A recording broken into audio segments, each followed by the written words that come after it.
Chris Hillman, welcome to Truckin On. Well, thank you for having me. Good to have you here, brother. I'm happy to be here. I can't tell you how weird it is to hear myself with this feedback and the headphones. There's no feedback though. It's clean. Sorry, feedback's a bad word. The echo, the whatever it is. How does it feel? I feel like I'm in outer space, man. That's right. I just live in outer space. As I can tell by the artwork. Yeah, I do have some pretty cool artwork, I would say. Yeah. I think of it as kind of folk art, but I have a high school buddy, Matt Edelson, who's done a few of these, and that's like the Pulp Fiction, the Conor McGregor, and the Bruce Lee. He did all those, and he's got his own style for sure. I don't know what you call that. Dude, I want to check him out because we have you been to our office? Lee and Associates office? Dude, I think maybe a long time ago, but okay. I like to drop off keys or something. True. Like I've never really gone there to hang out. So in that same style, whatever you call that, we've got a portrait of Willie in maybe the men's pop bathroom. art, maybe pop art. Yeah, I think that might be it. And it's so cool. And I was like, man, I need some of that stuff for my office at home, but I wouldn't know where to find it. So when I saw this, I was like, I've got to ask Ward. Yeah. And of course, Ward has a guy. I've got a guy. There's a Willie Nelson. Did you see that? Yeah. That's pretty cool. Jennifer Ashbrook did that Willie Nelson. And so you can't, like, if you're looking at it from this angle, you can tell it's him better than if you're looking at it straight ahead. And then it kind of just looks like a blur. But then if you pull out your iPhone camera, it's crystal clear. Oh, wow. It's I'm really, have to do that it's before pretty I leave. cool. Yeah, you got to. Well, welcome aboard, brother. Thank you. I was thinking about this, and I was listening to the Philip Lang episodes a while back, and I was like, if I had to come up with the title, what would it be? And I was like, maybe the most boring man in real estate. I will give you full artistic license to name it whatever you want. But I was like, Logan names them. Even better. And really, AI names them. Yeah. All right. So speaking of AI, how are you using AI? To name the podcast episodes. I think we're using it to determine where a good time in each episode is to pull a short out. Okay. So are we doing that? Yep. Yeah. So we're asking it like, tell us the moments in the podcast. Now, sometimes I'll listen and say, dude, we got to do a short of this. This is too cool. Sure. But then if I don't have time to listen, which is often the case, then Logan will put it in AI and like, which part makes you laugh? Which part makes you cry? Which part teaches you something? And really, those are the three pillars of if we want to pull a short out. We were just having AI make the shorts, but it was not smart enough to like do it up to my standards, because I would see it and like, man, the whole story is not being told here, or this makes no sense at all. Yeah. And it kind of, I mean, I guess it like works and it catches people and they might go tune into the episode by seeing that little bit. But I at least wanted to have like standalone content in the shorts and not just like us halfway finishing a conversation without closing the loop on it, you know? Yeah. But that's a way to use it. And I think that's really it for the podcast. For the business, like we record our meetings, all of our teams meetings, especially with clients that we're doing weekly meetings with, and we're working on like 20 or 30 assignments with at a time to just recap each week. We're doing that on a call. Now we're recapping the meeting and getting an outline of it from AI. Rich Young actually told me that he was doing that, and we started doing that because of our meeting in Vegas where I saw you. And anyway, that's something we do. I loved it to just like synthesize information. So we had our annual team meeting yesterday and kind of went through everything. And then we recorded that on Teams through Copilot. And then I putting an agenda together to go speak to my manager about our team and what our plans are, basically like our business plan. and it's going to put together that agenda based on our meeting yesterday. Yeah. And I'm sure I'll tweak it. I use it for my band to make and to design the last album cover I put out. That's cool. And it designed it, and then I sent it to an actual designer just to have them drop in a photo and like, okay, drop in the photo here because it's not as good with like doing the photos. It couldn't get it right. But there's a lot of things like that. I don't use it for songwriting, but I do have to go through my, I've got like a radio promoter that's going to work on this album I'm about to release. So I have to do a whole CD of clean edited radio versions. And I cuss on a lot of my songs. Right.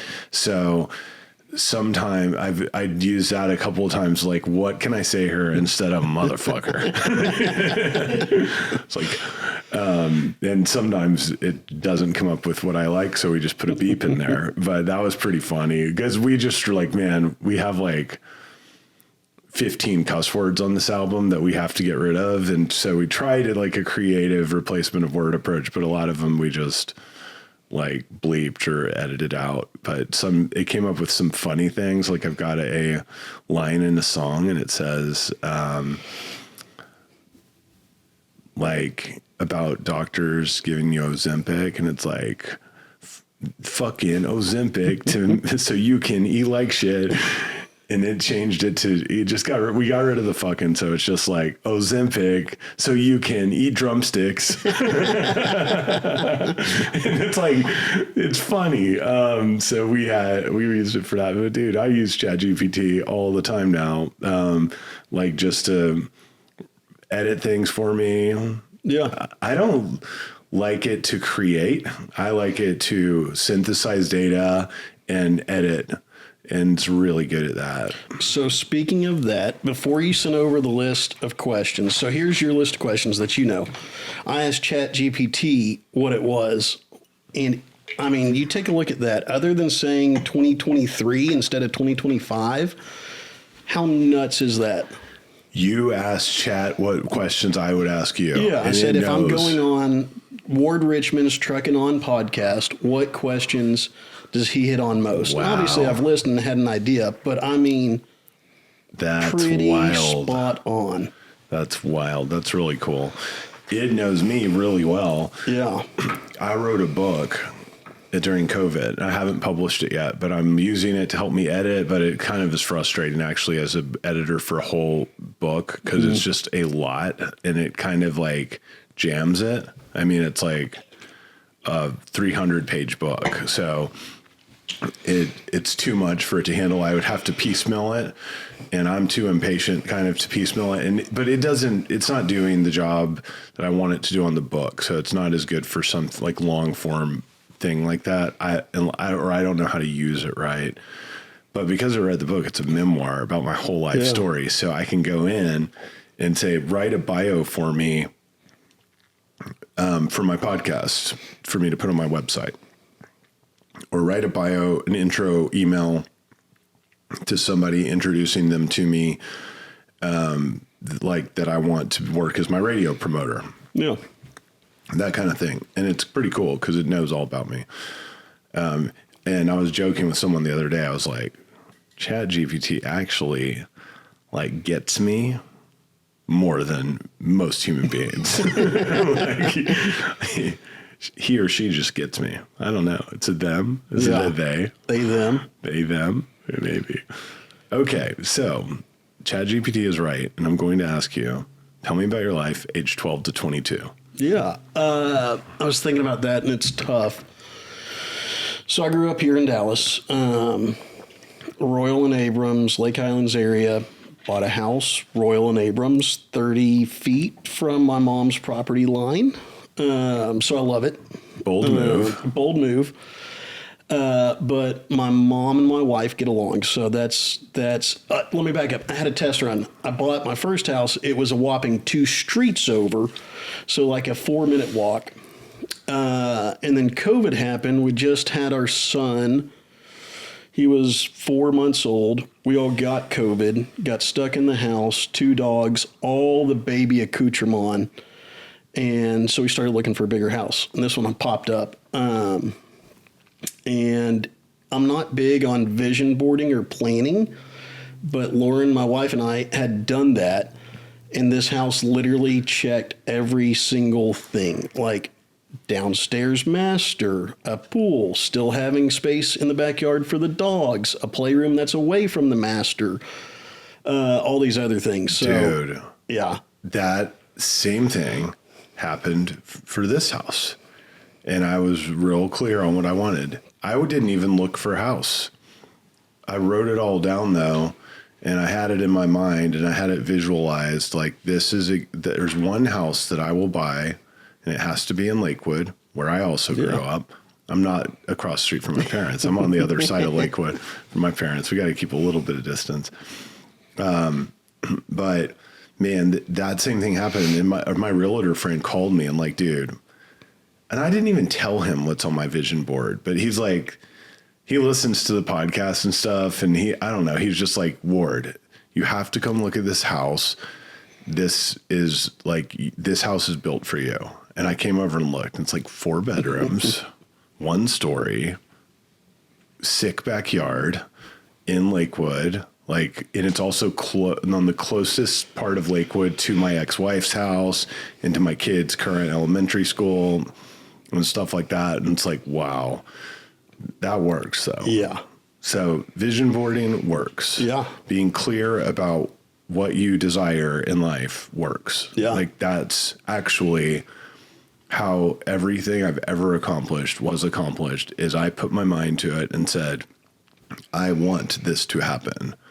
And if you don't do that, I mean, like maybe some things happen, but I mean, 9 times out of 10, it's just like focused desire and like being specific on what you want. And can we go off the rails in typical Ward fashion? We've gone off the rails already. I do want to get back to 12 to 22 because that was obviously formative and part of the reason the way that I am today. But I've just had this recent revelation, kind of paradigm shift of that. I used to, like for work, I used to make cold calls because I was focused on the process. I know if I hit this many calls, it'll turn into this many clients, et cetera, et cetera. Recently, I've flipped the switch to what cold calls do I want to make? Who do I want to work with? Do I want to work with the national 3PLs? My answer is no. And most people don't really. Yeah. It's kind of funny. It's lucrative, but it's like hard work. Very. And so that attention to the desired outcome coupled with the processes was the switch for me. Like the processes are important, but you've got to know what you're aiming at. So I completely agree. That's the long-winded way. What I do in cold calling, and I tell this to people all the time, is I don't think of how many calls do I need to make. I'm just like, how many people do I need to talk to? And if I can talk to those people in 3 calls, great. Yeah.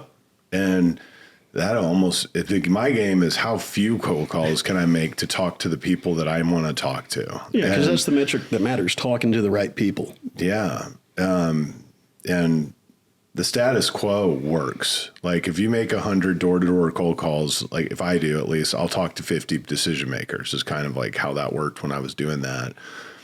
So it's like, it is a method to certainly start out doing something like that. I think is critical to like build that foundation. But then when you've been doing it for 20 years, you should be able to not have to do that. Yeah, completely agree. Or you're crazy.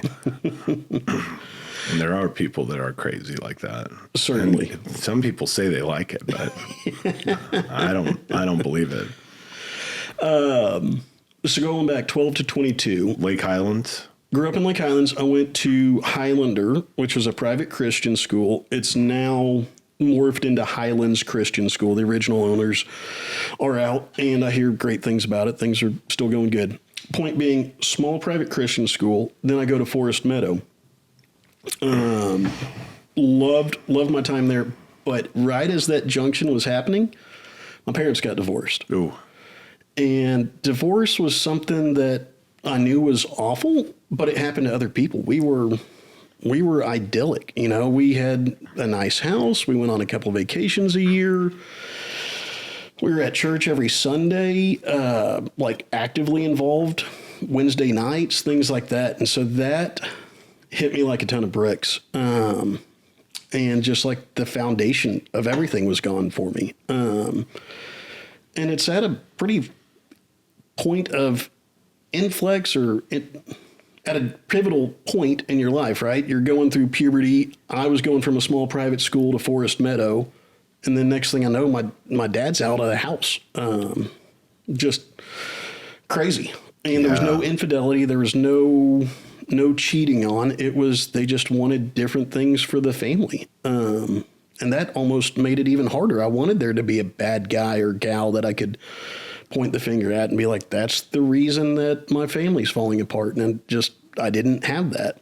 So that was tough. That's tough. Yeah, man. That's just like a tough time for all kids is middle school.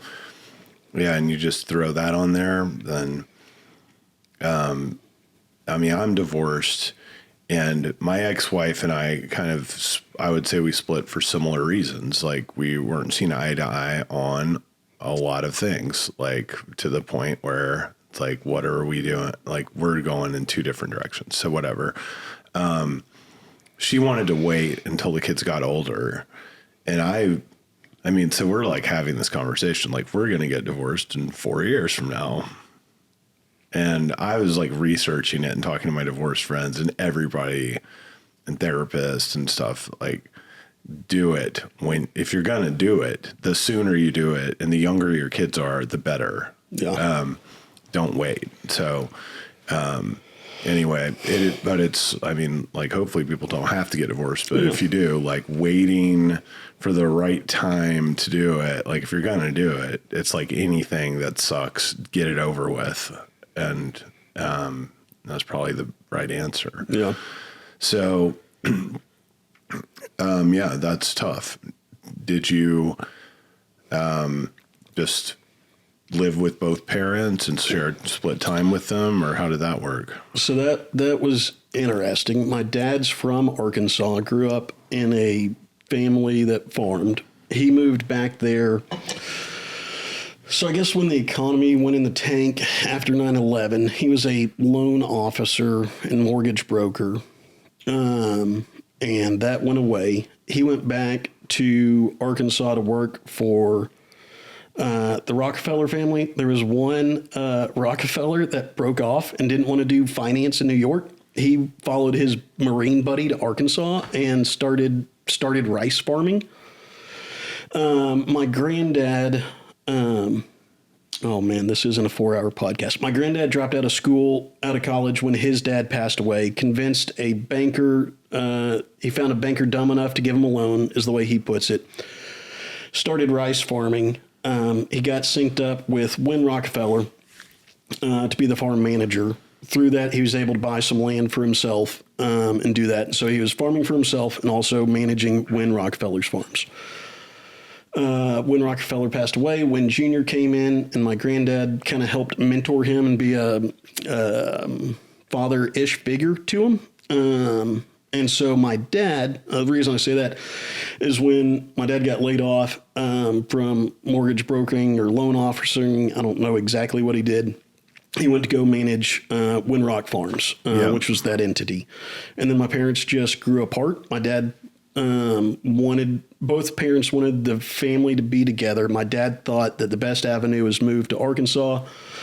My mom wanted to stay here because we had roots here, and that was ultimately the cause of it. So because of that, I saw my dad not sporadically, but less often than you probably see your kids. I'll say that. So you couple that with moving from a small school to a big school, puberty, what is it to become a man, all of this. And it was just put it in a blender. I will give my dad tons of credit. He was intentional. He made effort. He sacrificed his personal life. He did a lot of good things. I just wish I could have seen him more, Yeah. the reality of 360 miles of separation. Yeah. So how did you handle that? That's a good question. What were you like in school? I was a cool kid that didn't know I was a cool kid. Okay. Tons of friends. I'm a middle child, so I'm naturally a people pleaser. I love being around people. I loved sports. That was an easy way to make friends. Football and basketball. I did track just because I didn't want to do the off-season workouts. I say track, shot put and discus. Let's all be honest. Yeah. Oh yeah. So it was. That was awesome, by the way. Like track meets. Yeah. And you just go. You're there with like 200 other middle schoolers just hanging out. Yeah. You do your event and then you're sitting in the bleachers for 3 hours just hanging out. So I think I was pretty well adjusted. I think it popped up later in life, some things that I needed to deal with. You went to Lake Highlands High School? Yeah, Lake Highlands High School, graduated in 2009. I'm 35. Then I went to Baylor. Went a whopping 90 miles down the road. My older brother went to Baylor, and I said, "Man, that is so great for you, Trip, but I need a bigger pond. You know, I need a A&M, a Texas, an Arkansas, something." And then I'd go down there to visit him, and everybody was just so dang nice. I was like, well, maybe I better check this out. And I applied there, got accepted early, and then didn't apply anywhere else. I guess I did the Texas Common application or whatever. I was top 10%, so it meant I could have gone to the state schools, I think, but I didn't even check it out after that. And you went to church growing up. Did y'all stay at the same church after the divorce? Same church, yes. Are you still involved there? Yes. Yeah, Thank you for bringing me back on board because that's where I went to. I went to the Wildlife Young Life organizations, Fellowship of Christian Athletes, church, and I got poured in there. And I was really, really lucky to be surrounded by like godly men that wanted to pour into me and help me out and guide me to know Christ and grow closer to him. So fast forward, I graduate school, come back to Dallas, start going to church. I wasn't crazy about the young singles opportunity. So I started leading a Bible study, and like any good for students, and like any good volunteer, I said, put me with anybody but junior high. They stuck me with junior high. And we're down in the basement, and those kids don't wear deodorant, and it stinks, and it was some of the best times I've ever had. My deal was, if you're putting me with junior high, I want to move up with them in grade levels. So I started with these kids coming into 7th grade, and then I got them all the way through high school graduation. Now those same kids have just graduated and are starting their professional career after that. So it's been a lot of fun. My daughter started middle school this year, and in the orientation, they said, you have to make sure your kids bring deodorant to gym class. Like, and if not, then they're going to like get in detention or something. Like they have some serious rules. It was pretty funny. So yeah, how was college? Did you do a fraternity or what was your vibe in college? It was the boots and jeans fraternity. It's only at Baylor, so half the audience is going to write it off as lame. But it was called KOT, and it was the boots and jeans. It was the group that would sit on the porch and have beers on Friday night, but we almost always had a Saturday service project, so we'd get up and go help out somebody in the greater Waco community. And it's one of the finest groups I've ever been a part of. Just like everything, there's oddballs here and there, but it was really, really good young boys and guys trying to figure out life and how to do it well and do it intentionally. That's cool, man. Maybe this divorce actually, even though it sucked, like it seems like it brought a lot of intentionality into your life, probably through your involvement in the church, For right? sure. That's what it sounds like. Whereas maybe if everything's just floating along and everything's fine, sometimes you get lost that way instead of like getting like a big smack that kind of wakes you up. So, I mean, I feel like for me, there's been a barrage of those smacks that have caused me to wake up. And for sure. really, I had like a pretty idyllic life, like childhood growing up, and my parents are still married. They still live in the same house. Like that wasn't an issue. I didn't have big problems. Everyone was healthy and everything. So when you don't have to stop and reflect on things and everything's just kind of flowing, like sometimes that that can lead you to another place in life where you're eventually going to get smacked. So it sounds like you kind of got it over with early. Hopefully so. Hopefully so. But there are always levels, as you well know. That's so right. yeah, it's not like I don't believe the purpose of life is just to have it easy the whole time. Yeah. So that takes me to you. One of the questions was, what's your favorite quote? And it's never nothing. And my granddad taught me that. And I was like, he taught me this as a young kid. And I was like, you mean it's always something? He said, you could say that, but it's more aptly put that it's never nothing. Did I just go for anything? Anything. Yeah. Life. I mean, life, work, think about it. There's always something that needs your attention that you need to be doing, and it's never nothing. Yeah. I've been thinking about that a lot lately, and just like chance encounters with human beings, and like this person, like what is the reason I'm having this conversation right now? There should be some wisdom being shared. Dude, I wrote down at the top of this sheet when I was taking notes, Imago Deo. Have you ever heard of this? It sounds familiar. It's a fancy Latin way of saying that everybody has value. It's this concept that everybody is created in the image of God, and even the worst person you know has value. And I was talking with my buddy Jarrett Hugie. We sit right next to each other at Lee and Associates. And he goes, "Where are you headed?" I said, "I'm actually headed to go hop on Ward's podcast." And he's a big fan and listener, and listens to The Industrialist. And he's all about it. He's like, "Man, Ward has such a wide variety of guests on, and I love it." And that thought popped in my head of like, I think Ward's like lives out the Imago Deo in his daily life of like everybody has value and there's a purpose for this interaction. Yeah.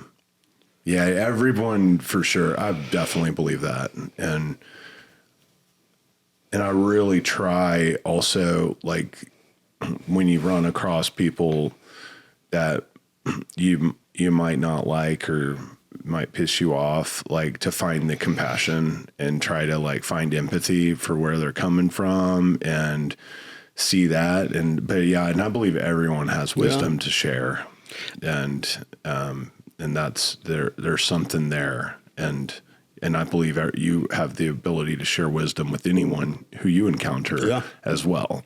And then I think that's like just a good vibe and way to live. Totally. Another quote that came to mind, it was an ancient philosopher that my buddy Taylor Pfeiffer, college buddy, co-T guy, taught me. And he's like the definition of the sweetest human. And his thing was, I think it was Aristotle, said, "Be kind, for everybody is fighting a battle you know nothing about." Dude, Taylor lives that out so well. And I try, to your point about no matter who you come across, like maybe that guy was a jerk because he just had the worst day of his life, you know? Yeah. Yeah. How many times I try not to lose my temper that often, but 9 times out of 10, if I lose my temper at someone, it's because I was tired or something else is going on, like that behind the scenes that has pushed me to that edge where I lose the ability to be cool. And I try to be cool, but sometimes you're not. And then if I can go, and then when I'm not now, I try to be like hyper aware of that. Like if I do lose my temper at someone or say something I wished I hadn't said, A, apologize first, B, go assess like, why did that happen? And like, oh yeah, normally it's sleep, diet, exercise for me. Like those are 3 things, and maybe like a deal falling apart or like some, whatever. There's all kinds of things, but I like to pinpoint it. Okay, that's what it was. And then try to work on that next time to avoid the other piece of the puzzle. You're talking about your regiment, and have you talked before about the breath work that you do in the morning as part of your morning routine? I don't think so. Well, maybe. I don't know. Would you mind recapping it? I've been very interested in hearing about that. Yeah. So Every morning. I would say every day for typically like 90 minutes to 2 hours at a minimum. But every morning for sure, it's 45 minutes.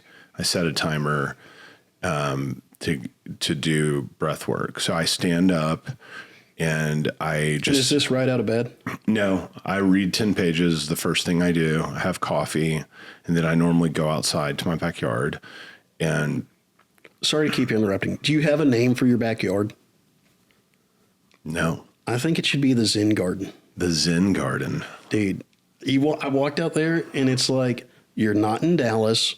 It's like just peace just drops. Yeah, it does. It's amazing. Yeah, I like that. The Zen Garden. Yeah. I should get a sign. And if you're having a pouch out there, you could even spell it ZYN. Oh, yeah. I don't do Zens, though. I do Velos. Zens taste like, I don't like their texture as much. And then they give me heartburn. I don't know. But I like just the normal Zen garden. Like, I love studying Zen philosophy. It's one of my favorite types of books to read. And the Zen Buddhists are kind of like a sect of Buddhism that is more like just not so much about the rules and following these instructions, but it's more just like a way of being that I find really interesting, that really just aligns with anything, any religion really, but like anything in Christianity or like Stoicism. I was talking to Todd Hubbard. He's getting really into Stoicism, and it's like Zen Buddhism's very similar. Dude, and I think I didn't have a real understanding of what Stoicism was until like a couple months ago. It's not just bottle it all down. It's mastering your emotions and your reactions to everything. Yeah. Which is what we should be doing. Sorry, I cut you off like 10 minutes ago. No, you're flowing. I like it. Coffee, reading, and then breath work. Breath work, yeah. Then I'll go do the breath work, and I normally listen to a guided meditation. My friend wrote a book called The Freedom Transmissions, and there's a meditation at the beginning called I Am Yeshua that I listen to almost every morning right when I wake up, and it takes like 36 minutes.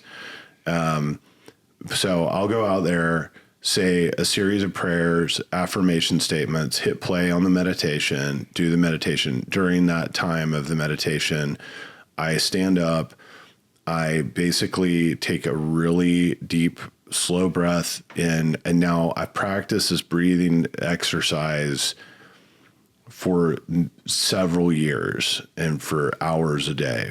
So I have gotten to a point where I can breathe with extreme precision. And like I could not do that 3 years ago. It requires practice. So when you're starting, you have to like tighten up your perineum, which is basically like pretend like you have to go to the bathroom really bad and like hold everything in. And then you breathe, like I just envision it coming from like the base of my spine up to my head. And then I'll kind of hold my breath and I'll tilt my head back and let it go. I'll just kind of like do different things with my arms. I've done like training with a guy that's taught me a lot of stuff. Like Tai Chi is kind of, I'd say, the main kind of art form of what I'm doing with my arms, but that's to kind of get the energy flowing. And so it depends. Like I'll do like thumb on index finger to normally start out. I'll do fists. I'll sometimes do open hands, and I'll do all these different kind of things, messing with the energy while I'm doing this. But I mean, I'll breathe steadily for 45 minutes, standing up, doing this Tai Chi stuff. And, yeah, I mean, at first it felt like when I first started practicing this, I would sit down and then like really focus on how to breathe. I had an instructional meditation that taught you how to breathe like that from Dr. Joe Dispenza. And I started doing that. But then as I got better at it, then you start to like really access the energy so that you feel the energy. And then the energy guides you. And then the energy guided me to eventually stand up and eventually start doing all the arm motions and stuff. And so that's kind of what I do. So I do that for 45 minutes and then, I'll walk my dog. But I will do that. Like I just did it before Logan got here. I've had like 30 minutes. So I just do it for 30 minutes before a podcast. I'll do it probably after the podcast because I got to go to a happy hour tonight. So especially do it like. Hey, talk about your happy hour. I know this will come out after the happy hour, but what it's all about and you and Damon's concerted efforts together. Yeah, and this should come out in perfect timing to support the walk, and it's for Breakthrough T1D, which is raises money for awareness and research to find a cure for type 1 diabetes. So I have a daughter, Betty, and she was diagnosed with type 1 diabetes when she was 4.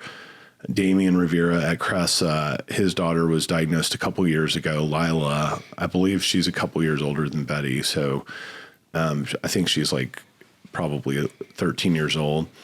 And Damian and I co-chair the walk for Breakthrough T1D, and we're also on the board. So we're doing a happy hour tonight for corporate sponsors, which Lee and Associates was a sponsor last year. Thank you for that. And so we're doing a happy hour to get corporate sponsors. And the actual walk, I believe it's November 8th, and it's at the Grandscape out in the Colony. That's where it's been the last several years. And we just have like a little walk. It's like a 1 mile or 2 mile walk or something. Damien's like, we need a more intense walk. I'm like, no, I like the quick walk. Like, let's get it over with. It's a great event. It's out at Grandscape, which is, I don't go to the suburbs often. Yeah. But I like Grandscape. Dude, that thing's humming. That place is cool. I've seen concerts there, and we do the walk there, and then we have walk events out there. I really just go like north of LBJ for like Breakthrough T1D stuff. Yeah. There's just lots of stuff in Collin County for it. But so we got plugged in because Mark Graybill was a vocal proponent of it. He's got some type 1 diabetes in his family, and I went to the walk and loved it. And to your point about the 1 mile, like I took my son, he was barely 3 at the time, or just turned 3, and it was something fun that we could do together. And because it was manageable and accessible, and I wasn't worried about lugging a 3-year-old over a longer course. Exactly. My son was probably 3 when we first started doing it, or younger, and that was the same thing. He's 7 now, but I mean, my son's still like, Dad, carry me. Like, I don't want to walk. But yeah, I appreciate the short loop. But man, thanks for bringing that up. Yeah, I do that breathing. And I think I told you, I mean, like the energy and light that you feel when you're able to do this, it feels like a waterfall of light pouring down on me. Like it's extremely euphoric. It's really cool. And I read enough books on it, and they tell you this. I've gone to meditation retreats. They tell you this. And I've done like lots of breathwork training. I mean, dude, I like go on vacation to do like breathwork retreats and meditation retreats. So I was thinking about it the other day, like that book Outliers, like I've probably meditated for 10,000 hours, and that's since like 2017. So I'm super into it. It works. It's the real deal. It provides you, like if you question the existence of God, just go force yourself to do this. Like you do cold calling, you got to start out, force yourself for 60 minutes a day to do breathing, even though nothing happens, and then do it every day and do it for many years. And then it's like one day it hits you, and the levels continue to evolve every day. So it's just like life. Like it's not like, oh, you're there and it's over. No, I don't know where it goes, but I keep doing it. And it feels like really euphoric, but also it's just a time to contemplate and like just be still and be quiet. And I think like the feeling I get from it is helpful to keep going back for sure. And I will question myself sometimes, like, am I just making all this shit up in my head? Like, but if I am, like, good job. Yeah.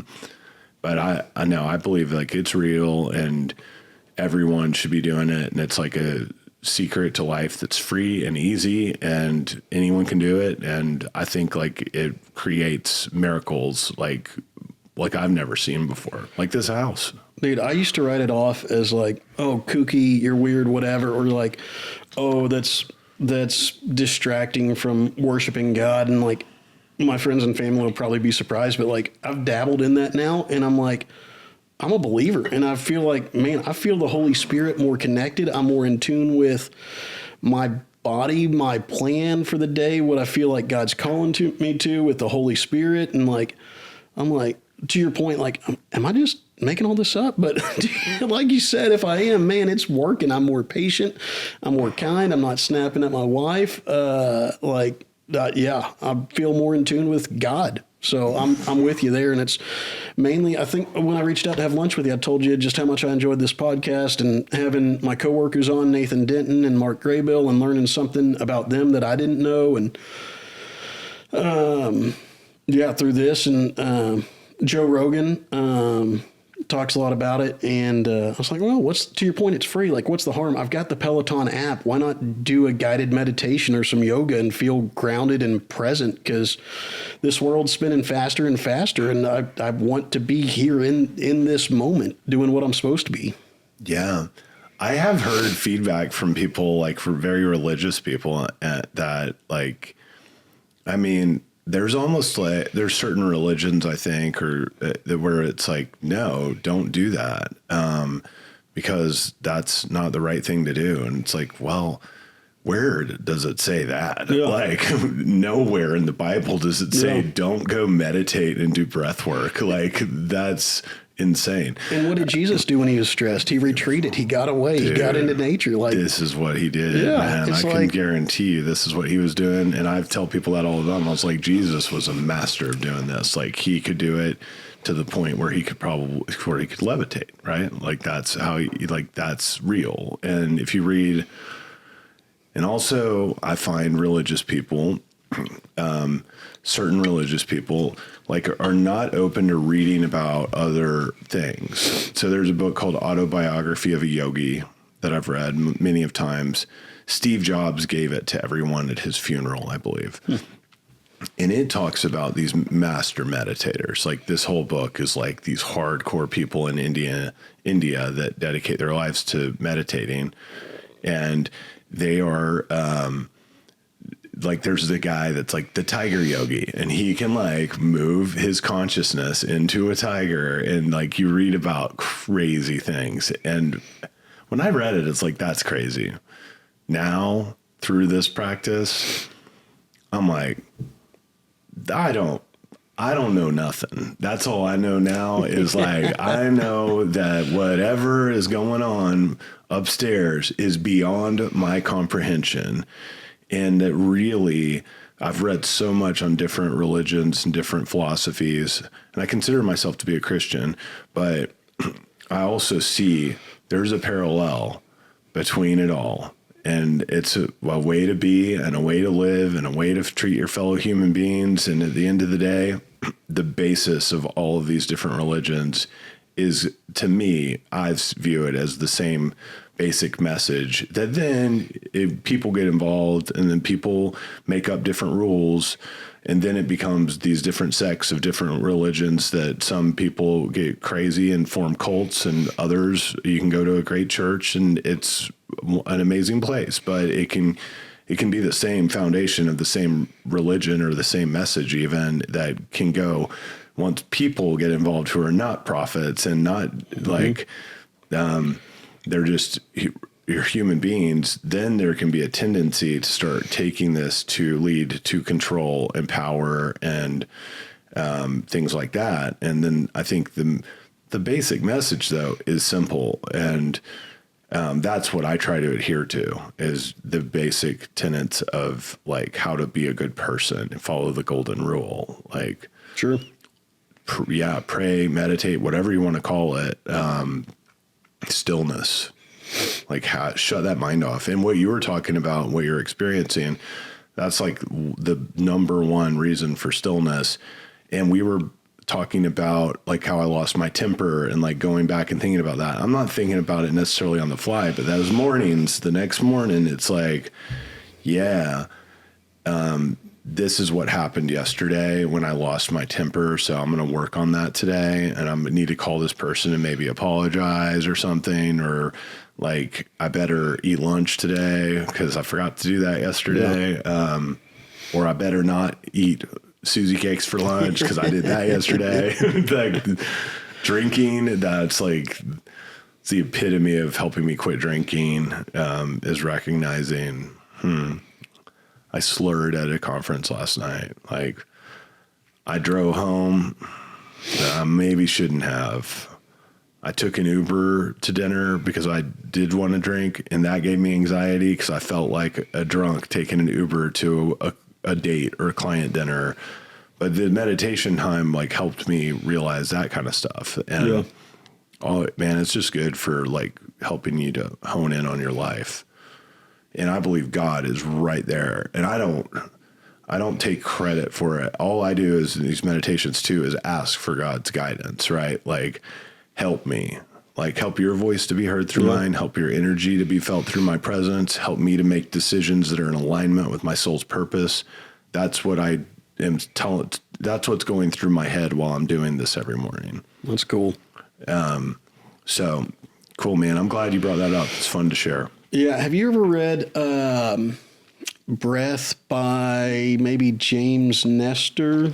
No, I need to put it on the list because it's been recommended to me like 5 of the last 10 episodes or something. Yeah. I have not read it. But I've heard it's amazing. The guy that you were talking about, the Dr. Joe Dispenza. I'll check him out. Yeah. He hosts these meditation conferences. There's a local chapter that I just, like they do a walking meditation at White Rock Lake once a month or something. So I just did that on Sunday, and I'd never done that before with the local group. And that was so cool. And his conferences, 1,500, 3,000 people will attend. And so then it's kind of like going to a church when everyone's praying at the same time. Well, go to, like a big convention center where 3,000 people are meditating and doing breath work at the same time. Like I don't know everyone there, but everyone I meet there, they're there to be a better person. And it's just like, but Dispenza takes everything out of it and he makes it very practical and scientific. So he takes the religious aspect out of it for the most part. He says source a lot, like God. But it's almost like he is intentionally not bringing God into it. But I'm sure if you sat down with him, he's a big believer in God, but he makes it way more scientific so as not to alienate a lot of people who were alienated by religion because of these things I was talking about earlier, like these religious fanatics that people might've been exposed to that gave them a horrible feeling about Christianity. And ultimately that person that did that and their behaviors that I've heard of, like people behaving certain ways, like it does not seem to be in alignment with anything that Jesus taught. Right. Yeah. Like, but this person, because of their personal experience, the thought of the church frightens them or pisses them off or whatever. But you can go to Joe Dispenza and he just takes it all out. And he's just like, here's how you connect with God, but he doesn't without saying it. Yeah. And he talks about the science behind it all, which I found to be really helpful for me too. There is science involved in all of this. And I mean, it could be like cuckoo science for some scientists, but I believe it. That's cool. Where do you want to go next?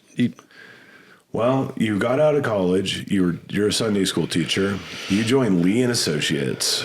Dude, so what a great group of guys. Straight out of school. And gals. Yeah, got a lot of great women there. Man, Swarren said, be sure to tell Ward hello.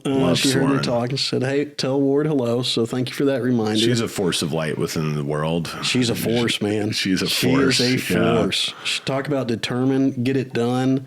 Yeah. Yeah. So right out of school, I got into real estate at Cassidy Turley.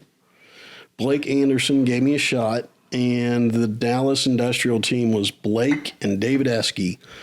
And David taught me how to make a cold call and how to track and how to do these things, and spent so much time. You know this, hiring people new to the business, there's so much that you don't know. I mean, what are OPEX? Well, what's TICAM? Well, TICAM's just OPEX. And oh my gosh, I think back on how much time he invested. And I'm just so grateful for that. Great guy to learn from. Dude, I love Esky. I mean, just a great person, and a great broker on top of that. Oh yeah. So then Cassidy Turley was bought by DTZ, which was big everywhere in the world except for the U.S. And then DTZ bought Cushman and Wakefield from the Agnelli family over in Italy. So I started in 2013, and I think by 2015, I'd had 4 or 5 different business cards between name changes and then office moves. Or 2016. And then Cushman went public, and the fun got sucked out of real estate for me. At 28 years old, I was the youngest person on the industrial team. Every inbound requirement of 5,000 square feet of flex space ended up on my desk. And I'd talk to the managing director that would run the office, and he'd say all the right things. And, well, I want you to get fired up and running and grow your business and all this. And then 2 weeks later, hey, here's this 7,000 square foot requirement in Garland. Well, I don't know Garland. It's not my market. And so ultimately I was like, oh, that was a light switch moment for me of like, oh, just playing by the rules doesn't get you where you want to go all the time. You know, I was very black and white of like, go to school, get good grades, get a good job, and you'll succeed. And then I was like, oh, I got to be my own advocate here. And George Tenghongs at Lee had said, hey, if you're ever looking to make a move, give us a shout. And so I did. I said, George, I'm fed up. I'm not growing my own book of business at the rate that I want to because I'm bogged down with all these other requirements. I was doing mostly, I'd probably say 98% tenant rep only. And there's so many ways to make money in industrial real estate that I saw the Lee guys were doing a little bit of everything. Buying a building, helping folks buy a building, leasing it up, selling them one-off investment sale type thing. And it was really sub-market focused, which I believed in and wanted to do more of. So I had lunch with George. He connected me with Adam Graham. George and Adam are the reason I'm there. I respect Adam so much. And he's taught me so much in the 5.5 years that I've been there, and feel like I'm more well-rounded and capable and ready to take anything on. So sorry, I think that was just word vomit, but that's kind of my succinct version. Yeah. Great group of guys. I think Adam's coming on the podcast soon too. Good. All the Lee and Associates guys, like, you can come on here and talk and you're not scared you're going to get in trouble with corporate America. And Yeah. I think a lot of other people, that might be a true concern if you're working for a big shop. I will say what's ironic about our office is we might be the least DEI, woke, whatever you want to pile all those stereotypes into. But I think you look at it and we've got more females and minorities in brokerage income producing roles than most everybody else. Yeah. And I love it because it's like, I don't want to just see one type of person in my business. And yeah, I think that's a fun side effect of just hiring good people. Yeah. What's one deal if you want to talk about? I think I mentioned this at lunch. Crazy deal. Yeah. I closed the largest deal that I'd ever sourced on the same day my daughter was born, on June 6th of this year. And that was, it was just a lot of fun because, one, it was a great local family business that I got connected with because I spoke at a industry event, and this guy comes up to me afterwards and goes, "Hey, my company's looking for a building to purchase." I said, "Okay." I said, what's the deal? He goes, well, it's my second day at this company. I was like, okay, whatever. Fast forward, that guy's name was Ted Galindo. He's a Marine veteran and just like awesome dude. He connected me with the business owners, and over a period of several months, I don't think it was a year, but several months. As you know, when you're looking for a building to purchase, it's tough to find the right one that's not institutionally owned, or if it is, that they'd part with it, not in the portfolio. And so I helped Texas Wholesale buy 502 Fountain Parkway, which was the old Ashley Furniture building. That deal that deal was set to close the week after my daughter was born. My client was like, hey, I want to close a week early. I told him, I said, okay, but I'm in the hospital. Like, I'm not going to be available. Here's everything you need. Do you need anything else? And so we go into the hospital, scheduled induction. Everything gets rolling. The doctor comes in and says, oh, we need an emergency C-section. So it's like, all right, they take Lauren away. They give me some paper scrubs, and I'm not good with medicine. My wife's a doctor, so I'm not good with medicine. I'm just like standing there trying not to pass out. We get to the recovery room. Baby's here. She's perfect. Everything's great. And Lauren looks up at me all drugged up, and she goes, do I want to know? I said, I haven't checked. I don't know. So I pulled up my phone. I was like, oh, we closed and funded. Boom. And so that was just such a blessing to be able to take some time off and be at home and help her out and just be present and spend time with my beautiful little girl. How big of a deal was it? It was 214,000 square feet. I'd been on bigger transactions, but this was the biggest one that I'd sourced. And so it was just kind of a sweet life moment, like that it got married up with the birth of my daughter. It's never nothing. Never nothing. Never nothing. What advice would you give to your younger self? Less perfection, more action. I was so worried about making the perfect cold call or being the perfect representation of what I wanted to present to the world. And it's like, man, if you just did more, you're gonna reap more. For sure. And don't get me wrong, I'm not careless. I don't take things lightly. But man, just do it. Work with courage. Don't wait on confidence. Yeah. Amen to that. What's your morning ritual? I laughed when I saw this. I was like, this is probably the worst time to ask that because Elizabeth, my daughter's almost 3 months old now, and it's survival right now. But going back to how we started the conversation, maybe I've reverse engineered my life so that I can spend the most amount of time with my family. So I take my son to school almost every morning. So this morning was a good morning. I woke up, cleaned up the house. I live not too far from the Fair Oaks transfer station, and I go there an embarrassing amount of times. Like, I'm friends with the guys there. So I did that this morning. Saw Mr. Shorty. It's the dump. It's where you can like take all your boxes or your yard trimmings. It's on Fair Oaks, right off Walnut Hill. Okay. Like if you're, just a place to take trash. Yeah.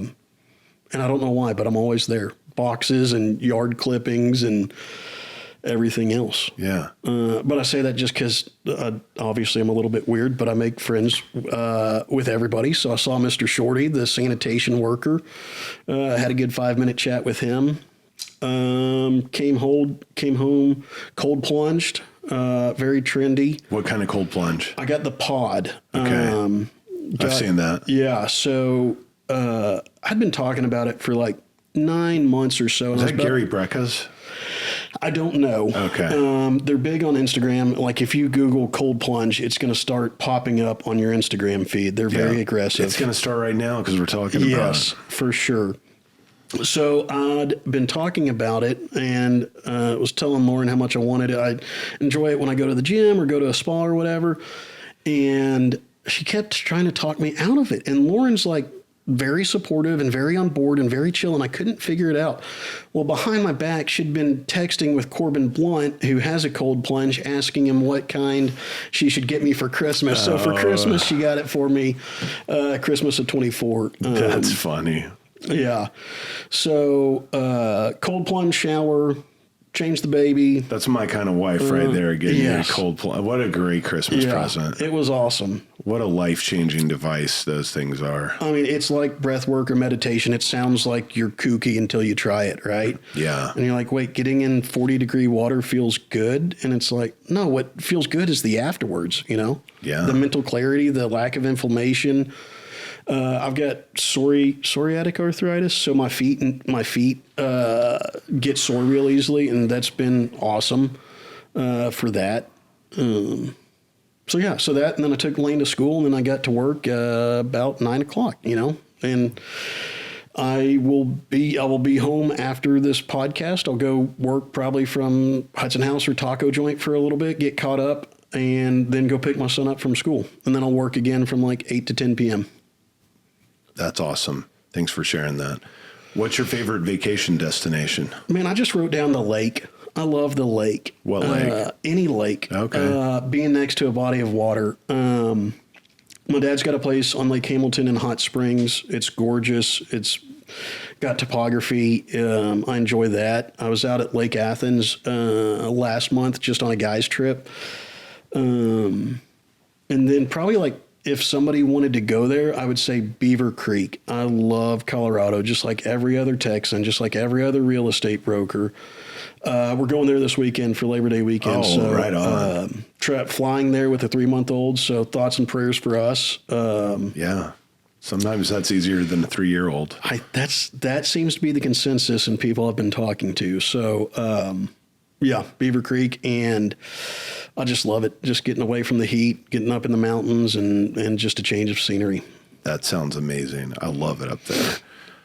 Have you ever had a mystical experience? Dude, I was thinking about this. Did ChatGPT say that I asked that question? Yes, they did. It did. It did, yes. I wrote down, just be careful what you pray for. I was going through this period of intense sanctification, which is just a fancy word of becoming more and more like God. And the scariest thing I prayed was, God, just refine me, put me through the fire and refine me into what you want to provide. And oh my gosh, the things that came to light, like things about myself and some sin that I'd been in came out. And I was this is a senior year of high school, and I got embarrassed, and it came out, and I was like, oh, I asked for that and you provided it. Holy crud. Yeah, man. That, and just like, I've got 2 kids, and like, there's nothing like holding your flesh and blood for the first time. Man. I don't know how you can have a child and not acknowledge a higher power of some sort. Yeah, and then the older they get, for me, it's like the same thing. It's just like every day it's a new proof of God, right? Yeah. It's so fun to be a dad. That's cool. But no faces and fires or anything like that. That would be like, I don't know, a cool book to write about. I just heard had lunch with a guy. You've referenced something like this before, right? No, I haven't had him on yet. He's a logistics executive, and I want to get him on. And he saw a face in the fire. Yeah. You were explaining what you meant by mystical or spiritual experience to somebody, and you used that as an example, I think. Yeah, that for sure is. But no, I think that's true. Yeah, be careful what you pray for, for sure.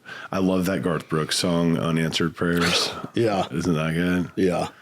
That's also another like way of thinking about prayer, is sometimes like God gets you what you need, not everything that you want. Yeah.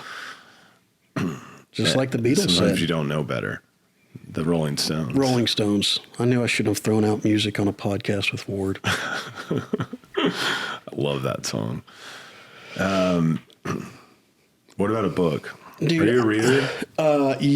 Yes and no. I'm an Audible guy. I'm in the car so much, being local broker. I love it. I was doing Audible only for so long, and I was cranking out books, and then I did the 75 hard thing, and that began my new morning ritual of reading 10 pages of actual reading, because that's cool. part of that fitness challenge is you have to read from an actual book 10 pages. Yeah. And I completed 75 hard, and I took 3 days off on vacation in Hawaii, and then I just started again after 3 days because I like... There's an app, and you like take a selfie, you read 10 pages, you do 45-minute outdoors, you do 45-minute other workout, and drink like a gallon of water. Like, it's these things that's like, I can do this every day, and it kind of makes me happy. But but Audible's great. But what Audible book? Sorry, I just realized morning routine. Like, I wake up, and like I imagine a lot of people, my brain's racing, and it's what should I be doing? What haven't I done? Kind of this anxious energy. And then I try to take a breath, and I guess it's an affirmation, but I tell myself, man, I am a redeemed child of God, and that is going to inform everything I do today. And that's just like, it's my reset when you're talking about the 75 hard. And it's a game changer for me. I start my day non-anxious. I'm like, anyways, I could go talk about that for hours, but I feel like we've hit that pretty hard. But realizing your identity, realizing my identity, and that the most true thing about me is that I am a redeemed child of God through the blood of Jesus Christ on the cross, and that gives me purpose and value. And then it's not, oh, let me get on Instagram. Oh, did an email come through last night that I didn't reply to? I'm a terrible broker, yada, yada, yada. I didn't do the dishes. I'm a terrible husband. Yeah, that's the beauty of ritual. I'm reading Atomic Habits right now, and it's about that a lot. But yeah, when you have like a really concrete morning ritual, then you start your day off not having to think about anything except I'm going to take these steps because I take these steps every day because they work. And then you think about what a blessing that can be to your kids when you give them a routine and give them a sense of purpose. Yeah. Yeah, they know like what's up with my routine. You know, like it is consecrated. Yeah. So books, I love historical fiction. So Jack Carr was a former Navy SEAL who writes Tom Clancy style thriller, like The Terminal List. Got turned into a series on Amazon Video with Chris Pratt. Man, his writing is so technical and detailed, and it addresses so many world policies that I know nothing about. And he does it in an entertaining way. That's cool. In the same way, Daniel Silva has a series of spy thrillers where the main character is Gabriel Alon, and he's a Jewish art restorer. And so it's everything from like old Dutch masters, like the painters that you might have studied in school and I just knew nothing about, to like Jewish Catholic relationships and the history there. And he's, again, just a really skilled writer that's very captivating. And then on the nonfiction side, I wrote it down because I knew I'd forget. Factfulness by Hans Rosling. His whole thing is like, yes, the world is bad, but it's not as bad as it could be. And he walks through all the advancements of like the invention of dwarf wheat in India that helped save over 1 billion people from dying of starvation because this guy created this wheat that could grow at a shorter height so it wouldn't get knocked off the stalk. The infant mortality rate has decreased so much, even in just the past like 60 years. And I think he starts off the book with something like, the world is getting better, but you might not be able to see it. And I was like, oh, yeah, there is still a lot of bad stuff going on, but we've done a lot and come a long way as human society. Yeah, man. And that just teaches you like one of those foundations of my beliefs is like gratitude is the cornerstone and finding gratitude really in any situation. But forcing yourself to go find, especially in the tough times. And I believe I've read a book called The Secret a bunch of times, which is a really good book. And it's like the more gratitude you give, the more things you'll have to be grateful for. Yep. The more you bitch and whine and complain, the more things you'll have to bitch and whine and complain about. 100%. And it's like it's the rules of attraction, the law of attraction or whatever. And it's just like, you will receive that which with what you put out, like what you give, you will receive. Yeah. You reap what you sow. You were saying that earlier. Is there a charity or cause that you're passionate about? Oh, and if Logan needs to cut this out, feel free. But I've just been reading some parenting books that have been really eye-opening for me. And one of them's Intentional Father by John Tyson. And it's about being a Christian dad and how to like invite your son into manhood. Obviously, I've got some time since Lane's 4, but just the work that I needed to do to be ready for that. And you like to do weird things. I also like to do weird things. One of the things that this guy recommends is writing a letter to your dad and just writing out everything he did right. Don't say anything bad, not to say that it didn't happen, but as a way to your point about gratitude of like, I am choosing to honor you, and here are the things that you did right that I can remember, and I thank you for it. Wow, that's really powerful. So I did that and sent it to my dad on Father's Day this year, and I mean, it was tough to write, but I mean, he called me crying, and he was supposed to be here. His wife got sick. And couldn't make it, so I mailed it to him, and he called me, and just that voicemail is like, whew. You know, what's crazy is my dad just had a birthday on August 11th, and I thought about doing that, and I didn't do it. Dude, I just randomly thought of it, like that would be a cool, because I'm not a person to give cards for birthdays. I give gifts. Yeah. My dad's a big card giver, and I was thinking like it's his 79th, so he turns 80 next year. And I was thinking about writing like on the, 1 year before your 80th birthday, here's all these things. And it kind of came to me, and I slacked and I did not do it. And I just gave him a freaking shirt. When am I going to follow up with you to see if you did it? Do it. It's on in a week, a month. When do you want me to follow up? A week. I got to get things done. Take action. I'm going to take your advice to your younger self. But yeah, that is such a great idea. And that's funny because I was just thinking about it and I didn't do it. And now this is like, do it. And may as well do one for your moms too. Yeah. Yeah. Yeah. That one's easy. Yeah. That's awesome. Thanks for sharing that. You bet.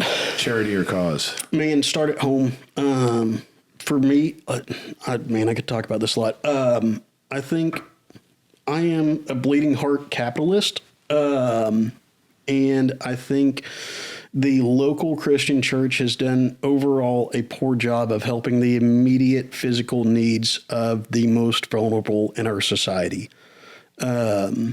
So get involved with your church if you're a Christian. Help people. Ministry is messy. Don't be afraid to do something imperfectly so long as you're doing it with love. If you're looking for an organization, I love Brother Bill's in West Dallas. It started literally as a shoe closet in the corner of a pastor's sanctuary where he provided for the immediate physical needs of people that couldn't have shoes. And I imagine that most of your Dallas audience will know that name and know the work that they do. It's a multifaceted ministry and blessing in West Dallas, and the ins and outs of it is that they have after school programs, they have food distribution, and then the most fun is distributing Christmas gifts. It is a absolute blast, and I've been involved with them since I was a kid. My parents did a really good job of modeling that, and we would go, I can't remember if it was Christmas Eve or Christmas Day or the 23rd or whatever it was, but we'd go to Brother Bill's and package up gifts to give out. That's awesome, man. Yeah. Thanks for sharing that. Yeah. And